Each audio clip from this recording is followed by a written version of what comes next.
Hello students. तो in today's lecture we will discuss Wheatstone bridge. ये बहुत ही important है, इसकी डेरिवेशन भी आ सकती है और एक ही इंस्ट्रूमेंट बोर्ड के सिलेबस में मेंशन है और वो है Wheatstone bridge. तो इसको स्टार्ट करते हैं. Wheatstone bridge क्या है? ये एक अरेंजमेंट है जो 4 रजिस्टर से बनी हुई है. 4 रजिस्टर्स हैं हमारे पास, उनको हमने अरेंज किया गया है in the form of parallelogram. हम पहले इतना लिख लेते हैं, साथ साथ लिखते जाएंगे. It is arrangement consist of 4 registers. कौन से registers? P, Q, R and S. P, Q, R and S. कोई भी नाम A, B, C, D भी हो सकता है. R and S to form a parallelogram. Parallelogram की फॉर्म में इनको अरेंज किया गया है. और इसके एक डायगोनल के क्रॉस, ये जो अरेंजमेंट हमने बनाई है, ये जो पैरेललोग्राम बन गई, इसके एक डायगोनल के अक्रॉस गैल्वेनोमीटर लगाया गया है, अक्रॉस दिस डायगोनल. और जो दूसरा डायगोनल है उसके अक्रॉस क्या लगाया गया है? ये वाला डायगोनल बचा, इसके अक्रॉस क्या लगाया गया है? Source of EMF. तो हम लिख सकते हैं across one diagonal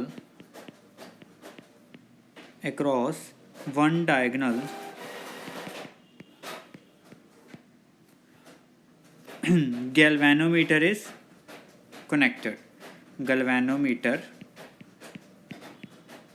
जिसकी रेजिस्टेंस हम सपोज करेंगे G है, ऑफ रेजिस्टेंस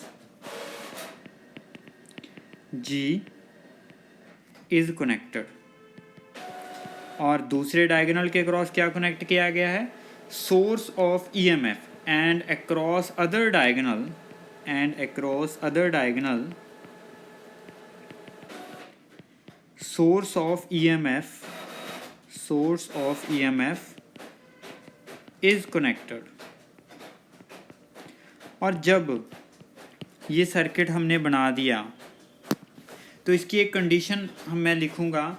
अगर इफ़ P अपॉन Q जो रजिस्टर हैं उनकी रेशो इक्वल आ जाए R अपॉन S की रेशो के, तो इसका मतलब क्या है कि no current will flow through the galvanometer. क्यों?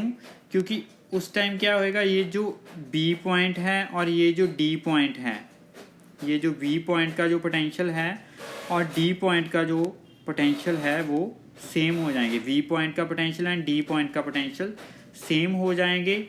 अगर सेम हो गए तो करंट फ्लो नहीं करेगा सेम पोटेंशियल के थ्रू, वो तो हमेशा हाई टू लो फ्लो करता है, high potential to low potential. It means no current will flow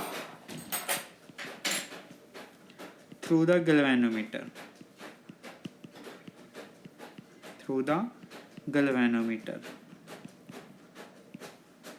तो इस कंडीशन में ब्रिज जो है, so bridge is in balanced state.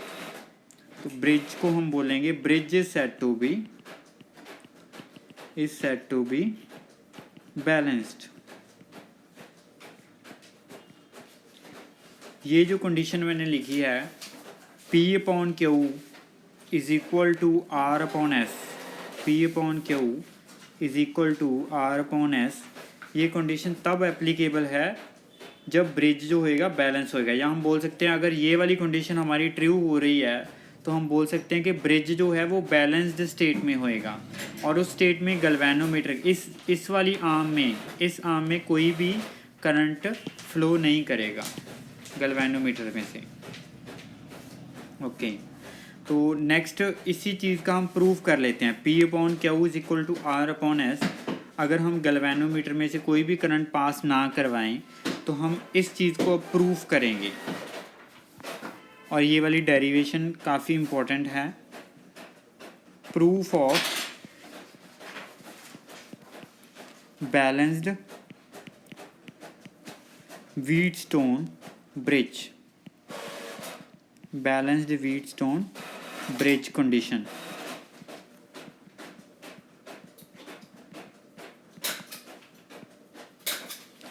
तो इसी तरह हम सपोज करेंगे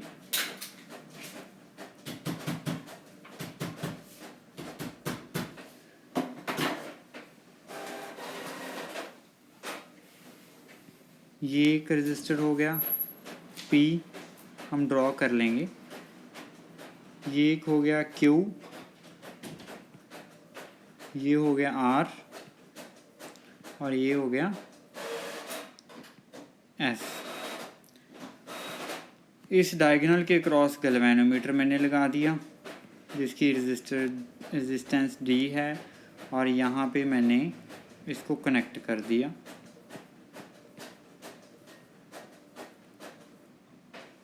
ओके, अभी बैटरी में से I करंट आया। जब इस टर्मिनल पे करंट पहुंचा तो मैंने सपोज किया कि ये जो करंट है ये P है, ये Q है, ये R है और ये S है। जब इस टर्मिनल A वाले टर्मिनल पे ये टर्मिनल है, this is B terminal, this is C terminal and this is D terminal, तो करंट I1 करंट इधर चला गया और I2 करंट इस डायरेक्शन में चला गया।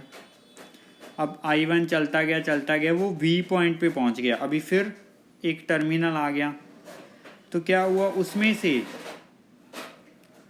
उसमें से I2 यहाँ हम बोल सकते हैं I2 करंट इधर फ्लो हो गया, I2 रहने दो, I1 I2 इसमें नहीं, हम माने कि I करंट आ रहा था ना, I1 इस आर्म में चला गया तो बचा क्या, I माइनस I1, वो इसमें चला गया। अभी यहाँ पे I2 इधर फ्लो हो गया, आया कितना था I1, तो इस आर्म में कितना जाएगा I1 माइनस I2। ये वाला I माइनस I1 है, ये चलता गया इस टर्मिनल पे, इस जंक्शन पे जब ये पहुंचा तो क्या हो गया, D पॉइंट पे जब ये I माइनस I1 वाला करंट पहुंचा, इधर से I2 आ रहा था, इधर से I माइनस I1 आ रहा था, तो ये कंबाइन होके चलेंगे। Current entering the junction is equal to current leaving the junction. तो इस आर्म में कितना करंट जाएगा, I माइनस I1 और उसमें क्या ऐड हो गया, I2 ऐड हो गया। फिर ये इधर से आ रहा है और इधर वापस क्या बन गया, I करंट। तो हम लूप रूल से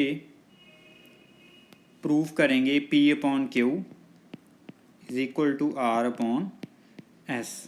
लूप रूल क्या है, हम लूप कंसिडर करेंगे A B D A।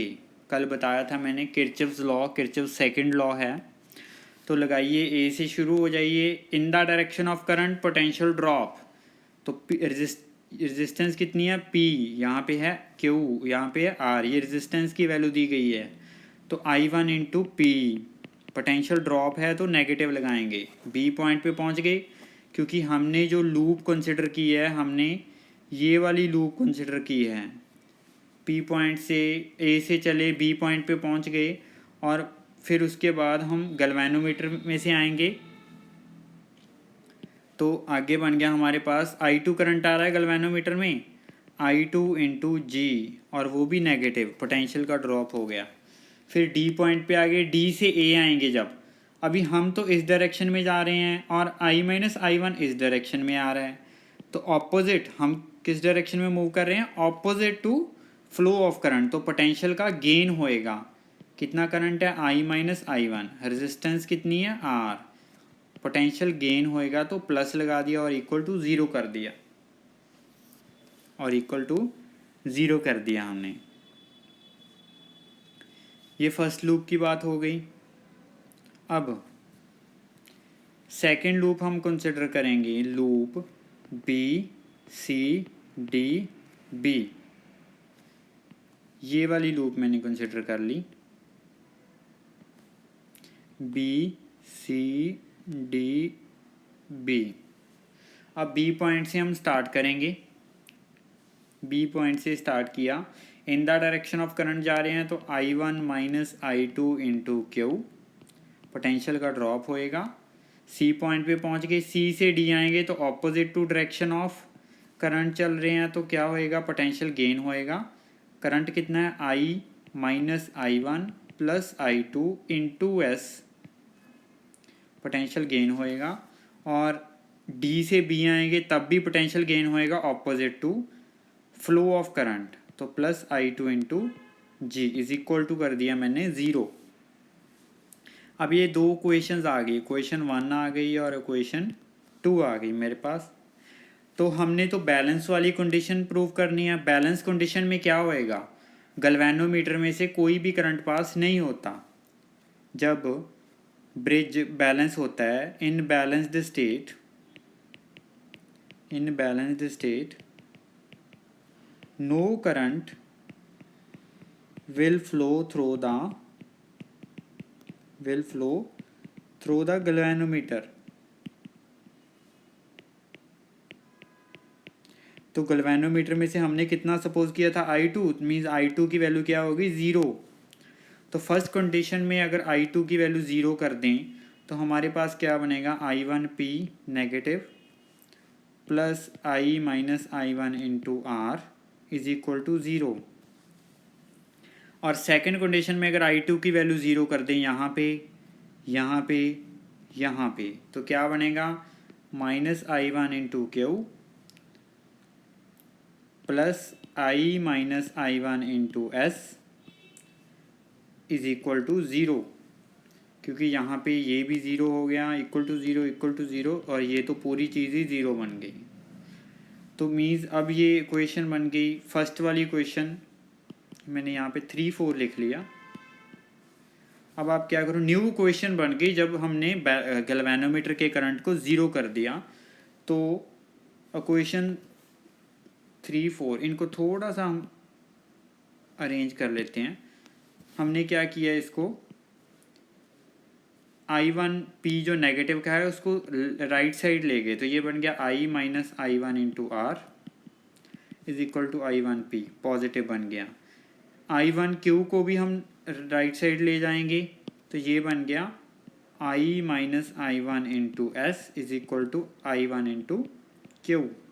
ये क्वेश्चन 3 बन गई और ये क्वेश्चन 4 बन गई। अगर हम अब डिवाइड कर दें क्वेश्चन 3 को क्वेश्चन 4 के साथ, तो ये बनेगा I minus I1 into R divided by I minus I1 into S is equal to I1P divided by I1Q। I minus I1 ये कैंसिल हो गया, I1 भी कैंसिल हो गया, तो मेरे पास क्या बना, P upon Q is equal to R upon S. में जो अब हम गैल्वेनोमीटर में से जब करंट पास कर रहा था तब हमने जो इक्वेशन बनाई, बैलेंस्ड वाली स्टेट ले ली हमने कि गैल्वेनोमीटर में से कोई करंट पास नहीं हो रहा, तो ये वाली चीज़ क्या हो गई, प्रूफ हो गई। If no current flows through the galvanometer then P upon Q is equal to R upon S. Ratio of their resistances जो होएगी इक्वल होएगी। तो यही जो कंडीशन है that is condition of balanced Wheatstone bridge.